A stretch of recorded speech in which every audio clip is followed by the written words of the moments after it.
Side నుంచి తీసుకుంటేనే బాగుంటుంది.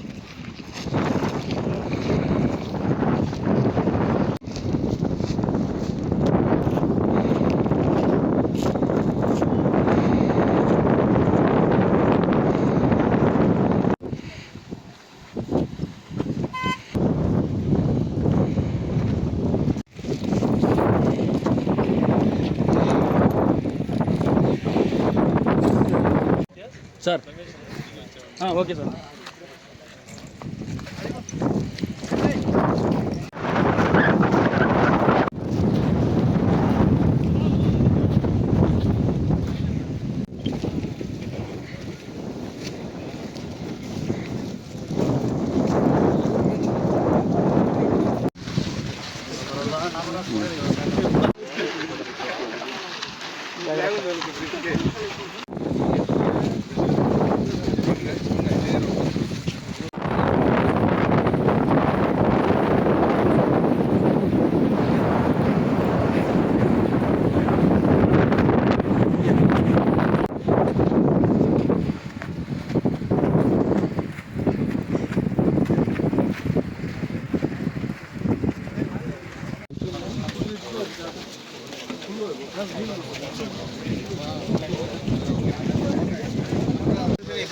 Straight profile.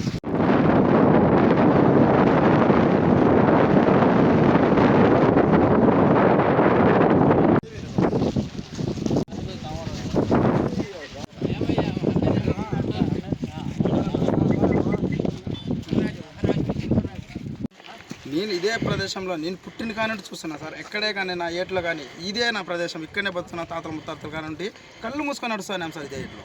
కానీ ఈ పొద్దు చూడండి సార్ ఎలా ఉందో, మీ కళ్ళ ముందని చూస్తున్నారు. ఇంత దారుణంగా తిరిగా ఈ మొత్తం రైతులు పోరలేదు సార్.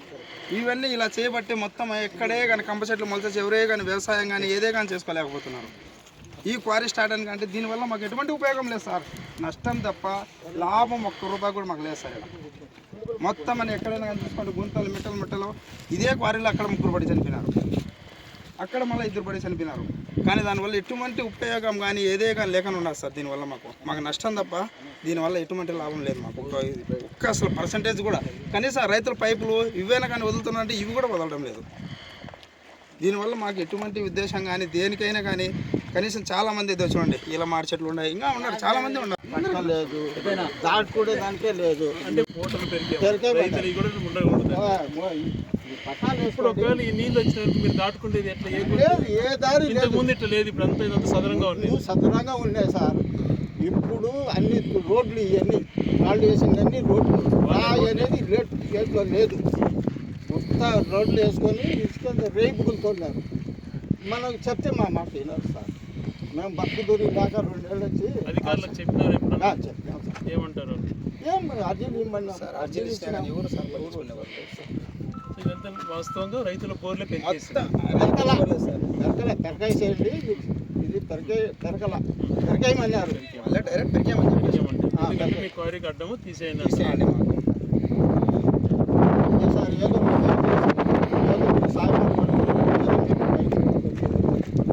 దీన్ని నమ్ముకొని ఏట్లో నమ్ముకొని ఏరు చూసుకొని కొండ తీసుకొని అందరికీ మాకు ఏదో చేయండి. 50-60 లక్షల ఈ ప్రాంతానికి ఎంతో భవిష్యత్తు రోడ్లే సార్. పర్మిషన్స్ లేవు దీనికి, ఏమి లేవు. 150 లారీలు పోతాయి. 150 జస్ట్ మధ్యాహ్నం కూడా వెళ్తున్నాయి, 1 గంట దాకా కూడా. నేను అదే 150 కన్నా ఎక్కువ పోతున్నాయి. డే అండ్ నైట్ మాకు నిద్ర ఉండదు. అక్కడ దాకా ఎత్తంటారు కదా, డే అండ్ నైట్ సౌండ్ దన్న టిప్పర్ వెళ్ళే ప్రతి సౌండ్ నిద్ర ఉండదు నైట్. ఈ ఏరియాలో జింకల వాటికి కూడా నష్టమే, జీవరాశి నష్టమే. నీళ్లు కూడా మోటార్లకు నీళ్లు తగలవు సార్, తగలవు. ఎంత సుమారుగా 30 అడుగులు 15 అడుగులు 20 అడుగులు పైన ఉంటుంది, తక్కువ ఏమి ఉండదు. ఇప్పుడు లోడింగ్ గుంతలు 20 అడుగులు తీసేసి 20 అడుగులు పైన ఉంటుంది సార్. ఇప్పుడు ఏమంటే ఇది మొన్న ఏరు నీళ్లు వచ్చి బూడినాయి అంతేగాని ఇప్పుడు తొమ్మిది ఎంతలో మీరు పడకింద పోయి చూడండి ఎట్లుండాలి.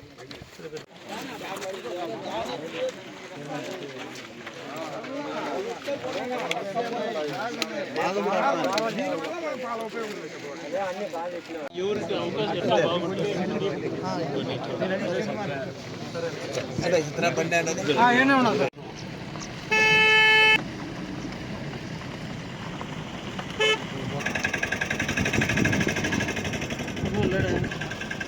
ఏం కావాలంటున్నా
స్థానిక శాసనసభ్యులు అమర్నాథ్ రెడ్డి గారు చెప్పిన విధంగా కరువు కాటకాలలో అల్లాడుతున్నటువంటి ప్రాంతంలో సహజ వనరులు ఈ రకంగా దోపిడీకి గురి కావటం అనేది చాలా బాధాకరమైన అంశం.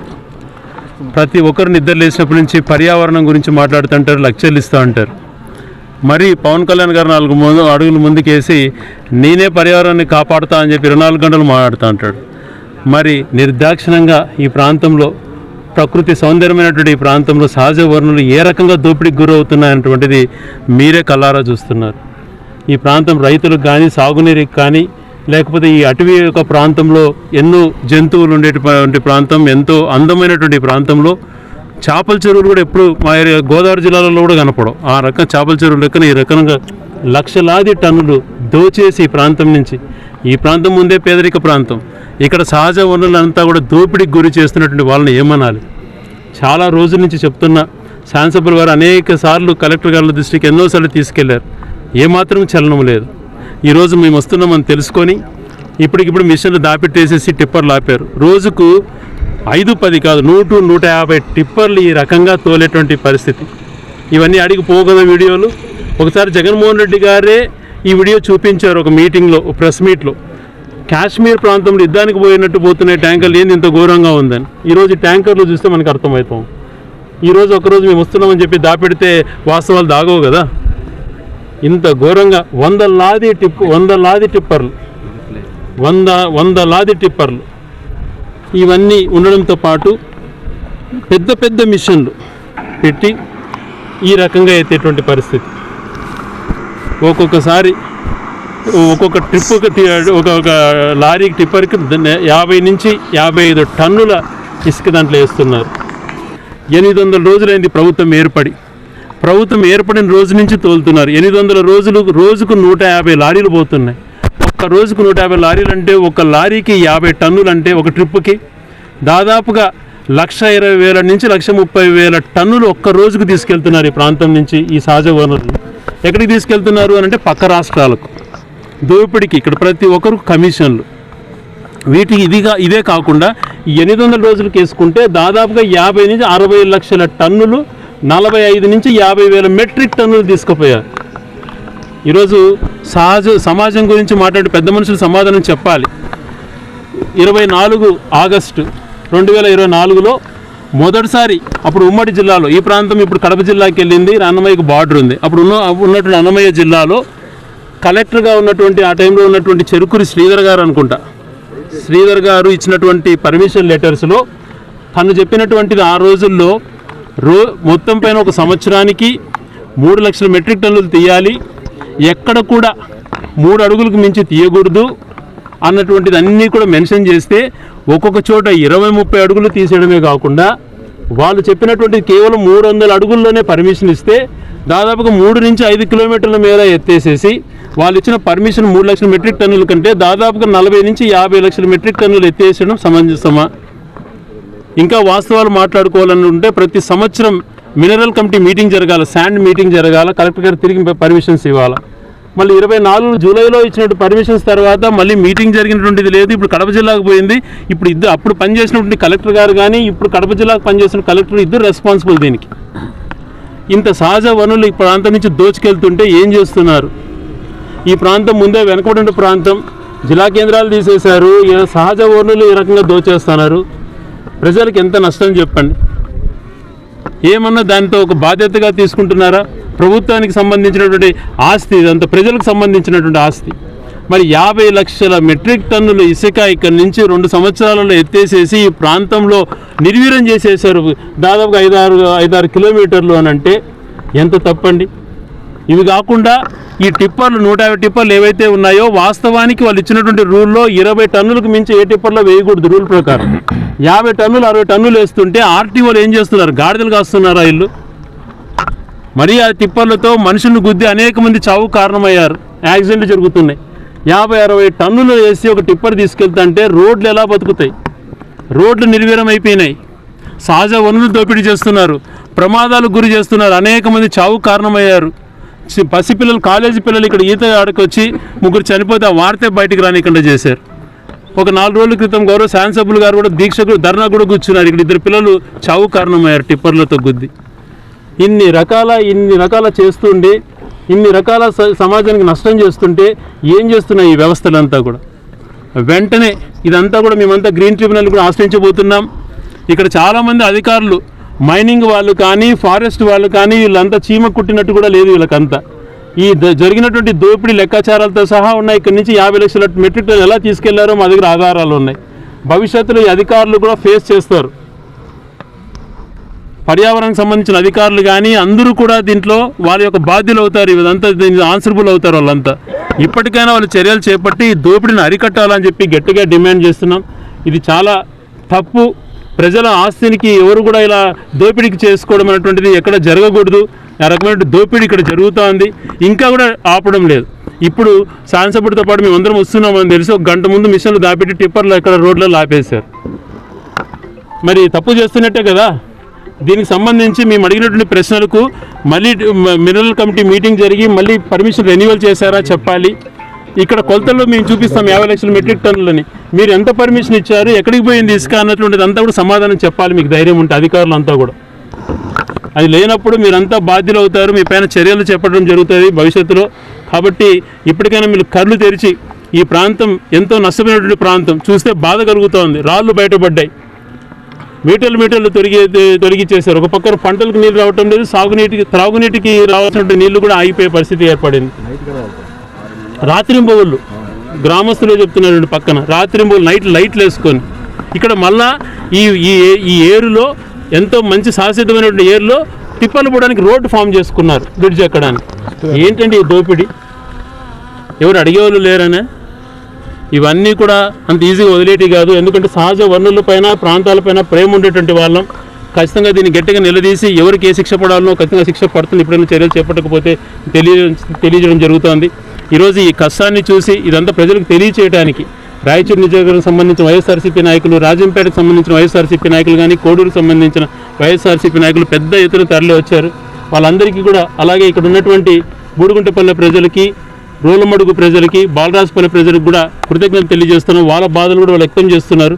ఆ రైతుల యొక్క బాధలు కూడా చూసిన తర్వాత మాకు కూడా బాధ కలుగుతుంది. ఇవన్నీ కూడా మా పార్టీ అధ్యక్షుడి దృష్టికి తీసుకెళ్తాం. దీనిపైన గట్టిగా భవిష్యత్తులో గట్టి పోరాటం చేస్తాం. ఈరోజు రాజంపేట నియోజకవర్గంలోని ఈ ప్రాంతం ఒకప్పుడు బ్రహ్మాండంగా ఇక్కడ సాగు చేసుకునే పంటలకు కానీ రాయచోటి ప్రాంతానికి తాగునీటిని కూడా అందించే ఏరియా ఇది. ఇక్కడ ఇసుక క్వారీలు పెట్టి, అదేదో ఇసుక క్వారీ అంటే నాకు అర్థం కాలేదు. చంద్రబాబు నాయుడు గారు ఏమో ఉచిత ఇసుక అన్నారు.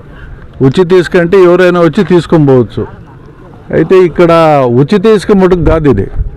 దాదాపు ఒక్కొక్క టిప్పర్కు 6,000, 7,000, 8,000 ఎవరి ఇష్ట ప్రకారం వాళ్ళు వసూలు చేసుకోవచ్చు. ఆ వసూలు చేసిన డబ్బు ఎవరికి పోతుందో కూడా తెలియదు.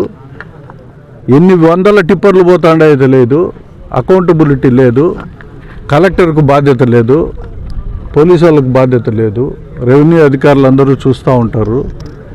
మరి దోపిడీ అంటే ఇప్పుడు ఇసుక నుంచి తైలం కాదు, ఇసుక నుంచి నోట్లు తీస్తుంటారు ఈరోజు బయటికి. అంటే ప్రతి ఒక్కరికి సాయంత్రానికే నోట్ల కట్టలు. ఏం మళ్ళా బ్యాంకుకి పోయి తీసుకొచ్చుకోవాల్సిన పనిలే. ఇక్కడికి ఎవడొచ్చినా కూడా కప్పం కట్టి డబ్బులు కట్టేసి ఇసుక ఇచ్చుకొని పోవాలా. ఇది సాంప్రదాయం అయిపోయింది ఇప్పుడు ఈరోజు. అంటే చంద్రబాబు నాయుడు ఆశయాలు ఏంటి ఉన్నాయో మనకు తెలియదు కానీ లోపల ఒకటి బయటకు ఒకటి. బయటకేమో ఉచిత ఇసుక, లోపలికేమో వాళ్ళ శ్రేణులు కోట్ల రూపాయలు సంపాదించుకునే దానికి ఒక మైన్ మాదిరి తయారు చేసి ఇచ్చేసినాడు. అన్ని నదులు, ఓ పక్క పాపాగ్ని అయితేనేమి, ఓ పక్క చెయ్యేరు అయితేనేమి, ఓ పక్క మాండవి అయితే ఎక్కడ చూసినా ఎక్కడ దొరికినా వీళ్ళు ఇష్టం వచ్చినట్టు క్వారీలు పెట్టుకొని ఎత్తుకునే పరిస్థితులకు వచ్చినారు. ఎవరు ఆపే స్థితి లేదు ఈరోజు. అంటే ఎవరు దీన్ని నియంత్రించాలో కూడా ఈ అధికారులు ఏం చేస్తారో కూడా అర్థం కాదు. కడప జిల్లా కలెక్టర్కు తెలిసి ఈ దందా అంతా జరుగుతూ ఉంది ఇక్కడ. ఒక పక్క పాపాగ్నిలో అయితే మొన్ననే నలుగురు పిల్లలు చచ్చిపోయినారు. అక్కడ చూస్తే 7,000 రూపాయలు 8,000 రూపాయలు వసూలు చేసి ఎక్కడికి పోతుందో ఇసుక తెలియనంత. అంటే బార్డర్లు కూడా ఫిక్స్ చేసుకుంటారు ఈరోజు. ఈ బార్డర్ దాటితే ఈ ఎమ్మెల్యే కప్పం కట్టాలి, ఆ బార్డర్ దాటితే ఆ ఎమ్మెల్యే కప్పం కట్టాలని. అంటే ఎవరి సామ్రాజ్యం వాళ్ళు పదిలం చేసుకొని దోపిడీ చేసే కార్యక్రమాలు జరుగుతూ ఉన్నాయి. ఇది పూర్తిగా దీనిపైన గ్రీన్ ట్రిబ్యునల్కు పోవాల్సిన అవసరం ఎంతైనా ఉంది. దాదాపు 15-18 అడుగులు గోతులు దువ్వేసినారు.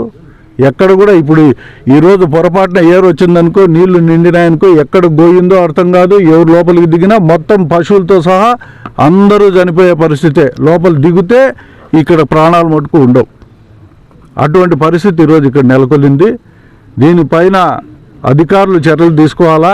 ఈ ప్రభుత్వ అధినేత అయిన చంద్రబాబు నాయుడు దృష్టికి ఇది పోవాలా.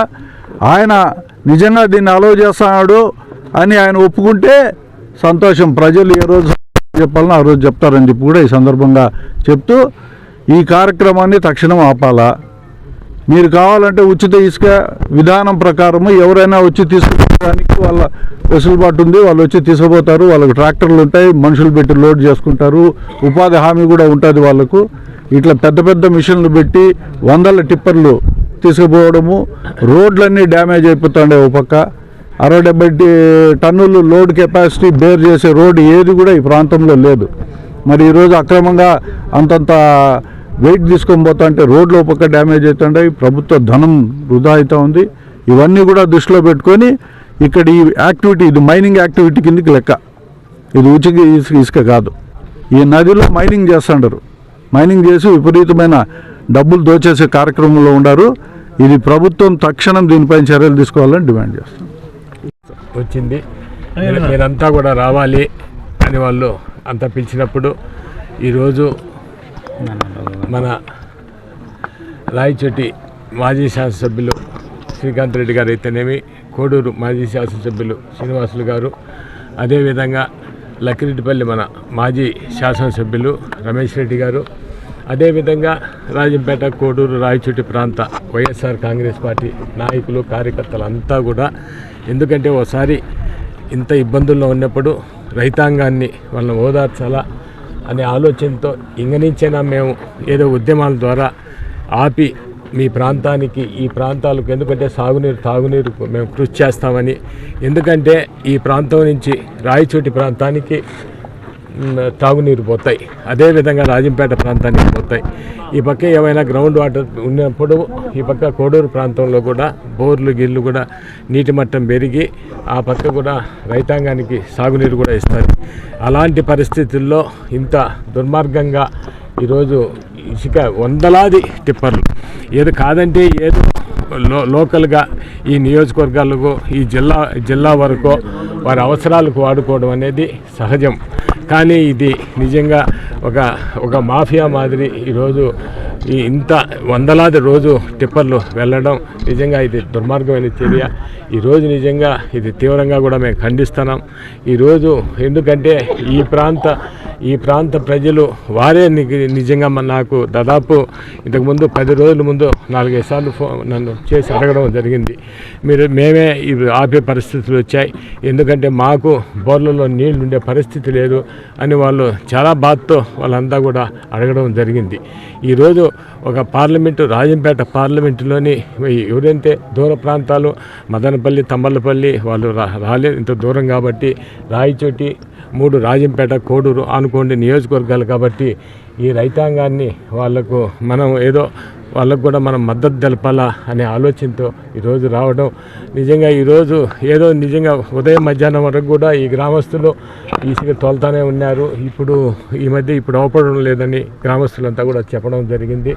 ఇది ఈరోజు ఆపడం కాదు, మీరు దీన్ని శాశ్వతంగా ఆపి, ఎందుకంటే వర్షాలు రాకుంటే సాగునీరు కాదు తాగునీరు కూడా ఉండే పరిస్థితులు లేవు. దీన్ని పూర్తిగా ఆపేయాలని మేము డిమాండ్ చేస్తున్నాం.